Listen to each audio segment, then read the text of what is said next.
Hey everyone, welcome back to my YouTube channel, and today I'm doing another interview. Today's guest has toured the UK. They also were on a cruise which was in Australia. They do pantomimes over Christmas time and they're overall an amazing performer. So it was with great pleasure that I welcome Christopher Edward to my YouTube channel, who's going to be telling us a bit more about his performing career and also maybe some behind the scenes stories. So please welcome Christopher, everyone. Hello, I'm Christopher Edwards. Thank you so much for coming, Christopher. So today I'm going to be interviewing you. I've got 10 questions based on your performing career. And my first question for you is, when did you first get into the performing industry?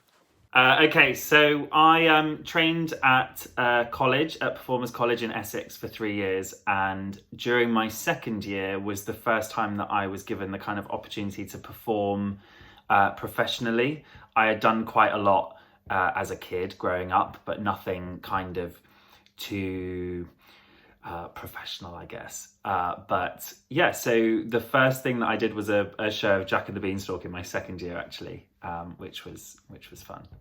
But yeah. Yeah, that does sound fun. In 2019, you went on Collabs' Royal Albert Hall tour. What was that experience like? So choreographing for Calabro was a phenomenal experience. Getting to create something for them was amazing. And then also to perform with them at the Royal Albert Hall on their last day, doing a dance routine that I'd choreographed for the show as well was amazing. I couldn't believe it when we all kind of rocked up there. And got to perform there for the day, and I got to perform with Kerry Ellis at the end and Lauren Samuels as well.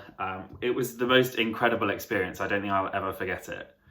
Yeah, I came and watched you at the last one in the Royal Albert Hall tour, and it was really good. I remember your the dancing. I can remember it. Yeah, no. So they were kind of kept secret for quite a while because Collabro have got quite the kind of niche market of fan base, and so we tried to keep it on the down low, really, that there was going to be extra stuff there at the Royal Albert Hall, but they kind of pulled out all the stops with fireworks and special guests and everything, as you saw.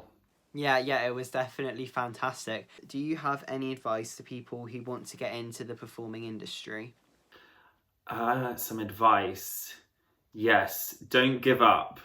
Don't give up. There is a lot that the world is going to throw at you. Obviously, at the minute, it's impossible, kind of with the pandemic and coronavirus and everything. But without that, the industry is so tough. It is really tricky, and it'll test you at certain times. But just keep pushing through. Really believe in yourself. Know that you've got it in you to kind of get over the hurdles that the industry just keeps throwing at you, because it is an absolute battlefield out there, but you can do it, and you just have to keep believing in yourself. Yeah, thank you so much for that advice. I think a lot of people can relate to it, and hopefully they can be inspired by it too. Yeah. What was it like being in a Royal Variety performance in 2014? So that was quite an interesting experience, actually, because I was still in college at the time, and we were hired as stand-ins for One Direction because they were too busy. So we went to the London Palladium and took part in it for it was crazy. It was like 15 minutes or something, and it was all really, really top secret. We had to sign this like privacy agreement because it was a song that One Direction hadn't released yet. So the song that we were learning was all really top secret and everything. But it was quite fascinating to go and work with One Direction's choreographer, Paul Roberts, and the manager at the time of ITV. It was very bizarre kind of little gig that we did, but amazing. It was quite the experience, and I got to stand on the stage at the London Palladium, which was pretty cool, even if it was only for 15 minutes or something. Yeah, 100%. Did you have to audition for that, or was it like an opportunity you were given, or how did you kind of get involved in that? That was an opportunity. Luckily, the One Direction's choreographer, Paul Roberts, was a kind of guest choreographer for my college, and so with him and the college and everything, we were given the opportunity. But I'm pretty sure it was based on height, to be honest. I think it was all to do with camera angles and stuff. So it was amazing. It was so much fun, but quite a surreal, kind of bizarre experience. Yeah, fantastic. It's great that you got to do that experience. Have you always wanted to be a performer, or is there another profession that you've been interested in the past? Do you know what? I think we all go through those phases when we're younger where, like, you know, one day we wake up and we're like, I'm going to be a vet. Or I'm going to wake up the next day and I'm going to work in, I don't know, childcare or something. But none of them really stuck as much as wanting to be a performer did. And I think from a young age, I was about, well, you know, for as long as I can remember, I used to love theatre and dressing up and doing all those kind of things that young kids love to do. So yeah, I think I was always kind of destined for something creative. But yeah, nothing else really snuck in and tried to steal me away from performing. It was kind of that or nothing, really. Yeah, that's great that you've always kind of had your heart set on that and that goal. Did you always know you wanted to like go to college and then like go to the like professional side, or were you kind of flexible in what you wanted to do? I think for a long time, I went to the stage schools. I did the kind of amateur dramatics in the local village and all that kind of stuff. And I think after training for quite a long time when I was younger, you know, I had amazing teachers that were saying, you know, you should go to college, you should get a qualification, you know, get into the industry, go to London. And I was like, yeah, I'm going to do it, because I grew up in a very, very small village in Devon. So I didn't have like a lot of the kind of the crazy seriousness of the industry on my doorstep. So I really had to push to take the leap and come up towards London, and I think going to college was one of the ways that I could do that. Yeah, that's great. Well done for doing that and everything. And it's great how you've kind of, your career's boosted now with all these great opportunities. So my next question is, what was it like being on the P&O Australian cruise? So that was amazing. It was I think it's one of my favorite countries now after visiting there. I was one of those kind of students that was like, ooh, I don't know about cruises. I didn't know if I really wanted to do one. I've always been absolutely terrified of the sea and open ocean. So I was like, I'm not sure how I'm going to survive on a boat for 9 months. But I came out of college, I graduated, and I got the offer, and I was like, right, I'm going to give it a go. And I absolutely loved it. It was amazing, kind of going to all the different ports and visiting all these amazing places in that part of the world, and you know, working every night doing shows was great. I mean, it's tricky to avoid cabin fever sometimes, but no, it was great. It was a really amazing opportunity. Yeah, it does sound fantastic. And also, did you like get to stop off at different cities and explore them some days, or were you like always on the ship? So we did. We would kind of take in turns as a cast. Like sometimes you would have to stay on, sometimes you would have to get off, or not have to. You could get off. So you know, most of the time we would be able to get off in the ports, but to be honest, like once you're on a cruise ship, if you're on there for like 6 months, you kind of go around in circles. So if you don't get to go somewhere the first time, there's a high chance that we'll visit there again, and you can get off that time round. 100%, yes. So my next question is one of my favourite questions to ask everyone, and it is, do you have any funny performing stories? Funny performing stories. Yes, I do. So there was one when I was in a show in America. I did a Christmas show in Texas called Broadway Christmas Wonderland, and there was these kind of we were dressed as elves for this particular section of the show, and we had these present kind of conveyor belts, which were real conveyor belts, so you had to like run along them, and they were quite prone to kind of deciding what speed they wanted to be. Like when they got turned on, even though they were programmed to go quite slow for us all as we ran on them, you know, we didn't want them to go really fast. But one day they kind of decided that they did want to go really fast, and it was kind of like, you know, Scooby-Doo, like when he runs really fast then darts off.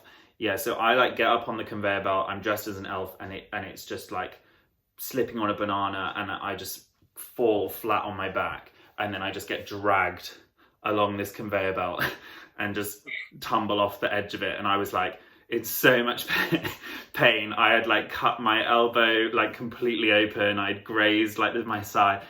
And then you just kind of have to like think, oh, ow, never mind. And then you just have to like keep on going because there's no stopping. But yeah, there was quite the kind of gasp and laugh from everyone around me. It was pretty humiliating, but it makes me laugh now when I think about it because it just looks so ridiculous. Yeah, it sounds quite painful actually. It was surprising, you know. It looked so funny, but felt so bad. Like I remember having like a scar like on my elbow for quite a long time after it because I went down pretty hard. I literally went down like a sack of potatoes. Oh dear. So my next question is, over the past few years you've performed in pantomimes, what was that experience like? I love a good panto. I literally love it. And I know it's like, there's so many out there and every single one is different. Everyone has provided me with a different experience. I think it's a kind of tradition now, and I really enjoy it. I think it's an amazing thing. I always loved them growing up.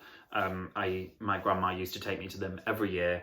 And you know, to watch people in shows when I was younger and then end up performing with them. So like Brian Conley and Leslie Joseph, who were in Kudos shows when I was a kid, you know, I got to perform with them a few years ago in one of the pantos, and I just think it's amazing. It kind of makes you feel like you've kind of come full circle, and I think pantos give you that opportunity. But yeah, I love them. I think they're so much fun. Yeah, I love watching pantos. They're one of like the highlights of the Christmas season for me. They're just so fun and they really get you involved, I think, as well. Yeah, exactly. And I think even though most of the time, you know, most of the contracts that I've done have been as an ensemble dancer, I've done a couple of roles. But you know, even then in the ensemble, you just have so much fun and you get to lift an audience up. And I think that's an amazing thing to be able to do, is to bring joy through your job, through what you're doing on stage. I love it. I think it's great. Yeah, 100%. So my next question is, what's your favourite style of dance? What's my favourite style of dance? Ooh, to be honest, like I absolutely love doing a good kind of jazz number. I really like the idea of bringing modern twists on old kind of traditional style jazz, but yeah, like jazz, musical theatre kind of style with a bit of commercial mixed in. That's my kind of go-to. I really enjoy that kind of stuff. Yeah, that does sound like a good style. Do you do that style like the most of, like, do you perform with that style quite a lot? Yeah, I think so. Like when you're in a panto or a musical or something, you know, it's generally like quite a even balance of musical theatre, jazz, a bit of contemporary mixed in there, which I've kind of come across a lot in my career so far. The cruises and stuff, they use a lot of that kind of upbeat, really energetic dance, which I really like. I love to feel kind of rewarded when I get to the end of a routine. Like I love to feel like, oh, I've worked hard. And yeah, I've probably come across that the most. Yeah, that's great. I think that's a fun kind of dance to do generally, so I think that's great. So I have one more question for you, and my final question for you is, in your opinion, what is the best experience you've done in your career so far? That's a killer one to end with.